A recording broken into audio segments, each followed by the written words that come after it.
drop a hashtag replay below. I'm going to get you daydreaming and imagining and, stretching your dreaming muscles with me this morning, because I had just an amazing conversation actually with one of my girlfriends. We just had coffee and a catch up yesterday, and it really got me reflecting on this topic of like dreaming bigger and like thinking about what's possible for our lives, right? So one example actually that I shared with her was well, as we're growing up, right, we start to, like, we're super creative and curious as children, but as we start to grow up and we're going through school, we're basically taught like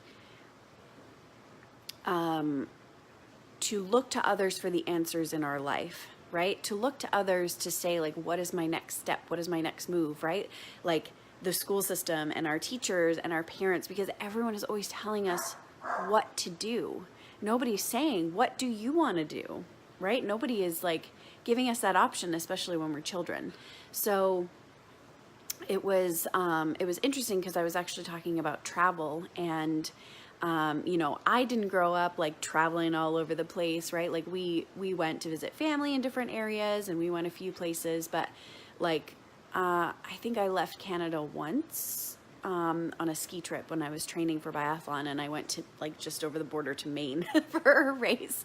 I don't remember ever leaving other than that, but it was mostly like, let's go visit family, let's spend our vacations that way, and it was amazing, but it really didn't like travel for me. Like I always dreamt of like traveling the world, and then as I'm older and my husband and I are building our career and we're like doing well for ourselves, it was kind of one of those like wake up moments where we said like, why aren't we doing this? And he didn't really grow up traveling either, right? So it was like, why are we not doing this? It was like this self-imposed bubble we were in, not thinking about what we actually could do with our lives, right? Because we were always just waiting for somebody else to tell us what to do. Well, I guess like that's how we all grow up, right? So it was like a couple of years ago, we just decided that we were going to book a trip to go to Paris, right? And there was no reason for it. It was like, let's just go. We went for we were supposed to go for Valentine's Day, but it got moved because the group was so small. But anyways, like that's just like such an example of like, we just decided it was possible, right? We just decided. No one in my family had like traveled to Paris, or at least that I know of. Most of my family didn't travel at all. Like I didn't grow up with that. But it was like, we just decided that that was what was possible, and we made a plan and we executed and did it, right? So like, that's just one example of where we have these things at the back of our mind. And this is something that I see so much when like new clients are coming to me. They don't know what they want, or they're saying, I don't know what I want. I'm lost. I don't know my next step, because you're waiting for someone else to tell you. You're waiting for someone else to give you permission. But what I always uncover with my clients is, you already know. Deep down, you may not subconsciously know yet, but deep down inside, like you know what it is that you want. Your inner guide, your inner voice, your connection to God, your higher self, whatever it is that you call it, knows exactly what's right for you, knows exactly what your big dreams are, knows exactly what your big aspirations are. And they don't always look like a vision board or a list of goals, right? But it's the way you want to feel. It's the things that light you up. And especially as women, like our bodies are what guide us through that. It's like our strongest tool that we have to listen in, but we have been taught to like hate our bodies, disconnect from our bodies, especially if we've gone through like any sort of like trauma or abuse or anything like that, right? We've like totally disconnected. We're more worried about the cellulite on our thighs than like connecting to our higher self and doing what lights up our soul, and like doing what is going to lead us to live a fulfilled life. And we just get into this pattern of keeping busy and trying to accomplish all the things and trying to get everything done in a day. and we end up beating ourselves up when we don't because we're not perfect. But we never like stop and just say like, what is it that I want for my life? What is it that lights me up? And like, this is why the work that I do is so powerful, because when you can tap into that, like when I talk about growing your business, it's all intuitive, right? Like, yes, you can apply strategies. There's a million different strategies for what you want to do. There's like a million different options of what kind of business, how you want to run it. You know, do you want to outsource certain things to people? What are your gifts? There's a million things you could do.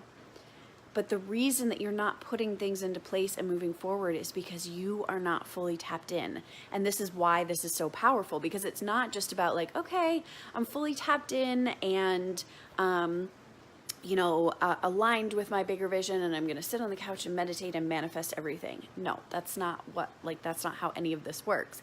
But if you aren't tapped into what that looks like first, as you're going through life and as you're going through and coming across opportunities or finding the people that can help you with the specific thing that you're looking for, if you don't know what that is yet, then you never, like, it could be right in front of your face. This is what I'm saying. And that's what that trip to Paris was for us. It was like, this was always right in front of our face. This was always something that was possible, right? Maybe we had to save up money and make a plan and do it, a couple years away, but it was always possible. And it's just because it was something we wanted to do. And so I think that is one of the most powerful tools that you can start to use in your life, especially when it comes to your business. But because the businesses that I work with my clients on are so much a part of ourselves. It's a part of our life. It's a part of who we are.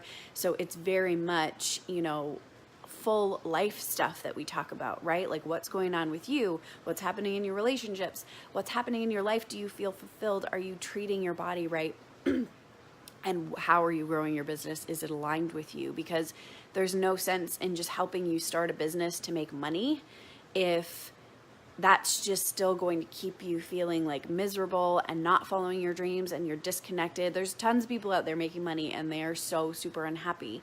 And so, yes, it's important to make money if you're running a business, and ideally you get to, leave corporate, run your business full time. But the idea is like, feel fulfilled. Don't create a business that's exactly like your job that locks you in and you are miserable just working your life away, right? Because it's tapping into those bigger dreams. It's tapping into that bigger vision. And so I want you to think about the things that are possible for you, right? And this is the first step, is just daydreaming, because what happens is we start to think about those things and then we're like, well, that'll never happen because X, Y, Z, and our brain throws up all these excuses immediately. So this is why we shut off our brain. This is why we shut off that connection. We stop dreaming because it feels like it's never going to be possible for us.